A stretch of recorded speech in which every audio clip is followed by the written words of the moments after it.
Hello everyone, मेरा नाम आशीष अग्रवाल है और आज मैं आप सबको टेलीफोनिक कंसल्टेंसी के एक ब्लॉग सिखाने वाला हूँ।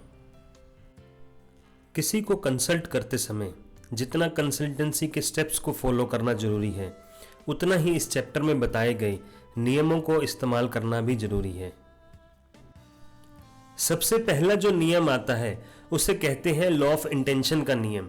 यह नियम बताता है कि आप जब भी किसी को कंसल्ट करें तो उसकी हमेशा हेल्प करने का इंटेंशन से बात करें, क्योंकि जब आप हेल्प करने का इंटेंशन रखते हैं तो ऑटोमेटिकली आपकी बॉडी लैंग्वेज, आपकी वॉइस टोन और आपके वर्ड्स भी वैसे ही हो जाते हैं।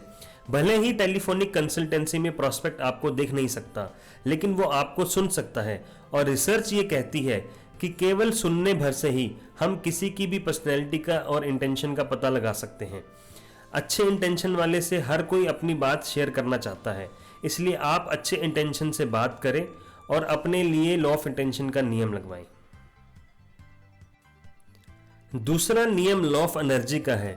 इस नियम के अनुसार आपकी एनर्जी और कॉन्फिडेंस जो कर सकती है आपकी सक्सेस के लिए, वो कोई और दूसरी चीज नहीं है जो कर सके। इसलिए टेलीफोनिक कंसल्टेंसी करते हुए हमेशा वॉइस टोन्स को इतना कॉन्फिडेंट और क्लियर रखें ताकि सामने वाला आपकी एनर्जी से ही इंप्रेस हो जाए और आपके लिए लॉ ऑफ एनर्जी का नियम सिद्ध हो। तीसरा नियम law of acquiring right knowledge है। यह नियम आपको अपने प्रोडक्ट और सर्विस के लिए अपडेट रहना सिखाती है। इवन जो इंडस्ट्री में नए चेंजेस हो रहे हैं जिससे आपके प्रोडक्ट के यूजर बनने में मदद मिलती है, उस नॉलेज को भी एक्वायर करना है, क्योंकि आप जितना सही नॉलेज एक्वायर करेंगे उतना ही टेलीफोनिक कंसल्टेंसी करते हुए अपने प्रोस्पेक्ट को एडुकेट करेंगे। यही एडुकेशन आपके प्रोस्पेक्ट में आपके लिए ट्रस्ट क्रिएट करती है।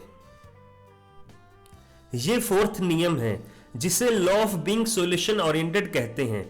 ये नियम सबको हमेशा हर प्रॉब्लम का सॉल्यूशन देने वाला बनाता है। ऐसा बहुत बार होता है जब आप टेलीफोनिक कंसल्टेंसी करते हैं तब आपको कई प्रॉब्लम को फेस करना पड़े।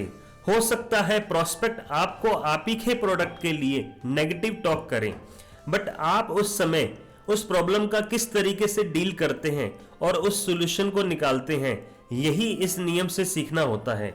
आगे हम कई ऐसे एग्जाम्पल देखेंगे कि कैसे एक अच्छा कंसल्टेंट प्रॉब्लम का सॉल्यूशन ऑन स्पॉट देता है। फिफ्थ नियम लॉ ऑफ कंसिस्टेंट का नियम है। यह नियम सबको अपने काम के लिए लॉयल रहने और ऐसे कंसल्टेंट के साथ काम करने को सिखाता है जो आपको टारगेट को अचीव करने के लिए मोटिवेट करे। यह सिक्स्थ नियम है और इस नियम का नाम है लॉ ऑफ परसिस्टेंट।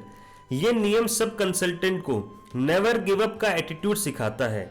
जब भी कंसल्टेंट अपना दिन शुरू करे तो हो सकता है कि आपको सक्सेस मिलने में थोड़ा वक्त लगे, मगर आपको गिव अप नहीं करना है, क्योंकि अक्सर लोग तब हार मान जाते हैं जब सक्सेस कुछ ही दूर होती है।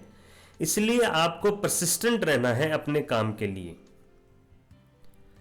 अब हम सेवंथ नियम को सीखने वाले हैं जिसका नाम है लॉ ऑफ फियर। यह नियम सब नियमों में से एक ऐसा नियम है जिसको समझना उतना ही जरूरी है जितना हम सबको सांस लेना, क्योंकि खोने का डर हर किसी को होता है।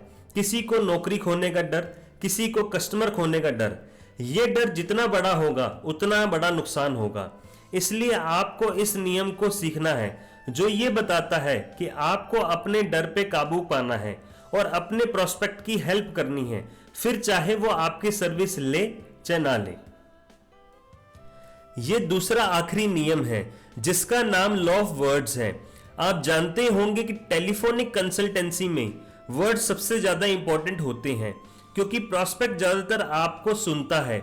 इसलिए अगर आपके वर्ड सिलेक्शन बढ़िया होंगी जो प्रोस्पेक्ट को आपकी सर्विस को यूज करने के लिए मोटिवेट करेंगे, तो आप एक अच्छे कंसल्टेंट बन पाएंगे।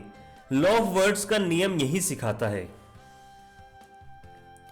टेलीफोनिक कंसल्टेंसी का ये आखिरी नियम है और इस नियम का नाम है लॉ ऑफ स्टोरी टेलर। हमें किसी को भी बोर होना पसंद नहीं है, क्योंकि ये हमारा नेचर नहीं है, और जो हमारा नेचर है वो है स्टोरी सुनना। जब भी टेलीफोनिक कंसल्टेंसी करें तो आपको हमेशा प्रोस्पेक्ट से शॉर्ट में बात करनी है और उसमें एक स्टोरी प्लॉट करनी है। जो उसकी सिचुएशन से रिलेट हो और आपके कॉन्सेप्ट और सर्विस से जुड़ पाए।